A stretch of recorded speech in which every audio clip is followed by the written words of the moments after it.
দিল্লি হাইকোর্টে বড় ধাক্কা কেজরির। স্বস্তি মিলল না অরবিন্দ কেজরিওয়ালের। 2রা এপ্রিলের মধ্যে ইডিকে জবাব পেশ করতে হবে।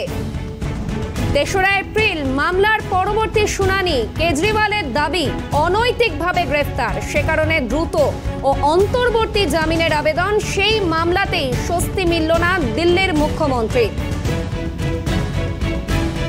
এই মুহূর্তে আমাদের সঙ্গে রয়েছেন আমাদের প্রতিনিধি ইন্দ্রাণী।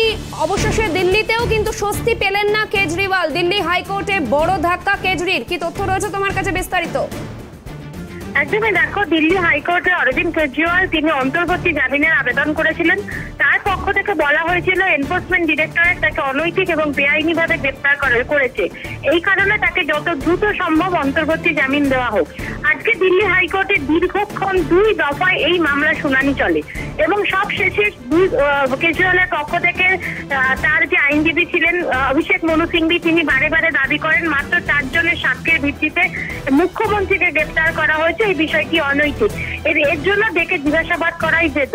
এই তথ্যের বিপরীতে এনফোর্সমেন্ট ডিরেক্টরেটের পক্ষ থেকে অ্যাডিশনাল সলিসিটর জেনারেল রাজু তিনি বলেন যে গতকাল 500 পাতার একটি পিটিশন জমা করেছেন কেজরিওয়াল এবং সেই পিটিশনটা পড়ে দেখার জন্য যথেষ্ট সময় দরকার ইডির আইনজীবীর এবং সেই জন্য তিনি কিছুটা সময় চেয়ে নেন এবং দুপক্ষের সওয়াল জবাব শুনে বিচারপতি স্বর্ণকান্ত শর্মা তিনি পরিষ্কার জানান যে ইডিকে সময় দেওয়া হবে জবাব দেওয়ার জন্য, অর্থাৎ নিজেদের জবাব ফাইল করার জন্য ইডিকে 2 এপ্রিল পর্যন্ত 2রা এপ্রিল পর্যন্ত সময় দেন বিচারপতি।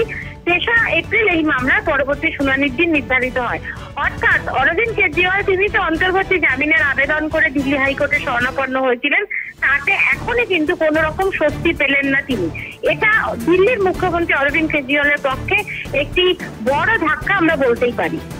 একেবারেই ধন্যবাদ তোমাকে ইন্দ্রাণী। তুমি পরিস্থিতির ওপর নজর রাখো। দিল্লি হাইকোর্টে আবারও বড় ধাক্কা খেলেন অরবিন্দ কেজরিওয়াল।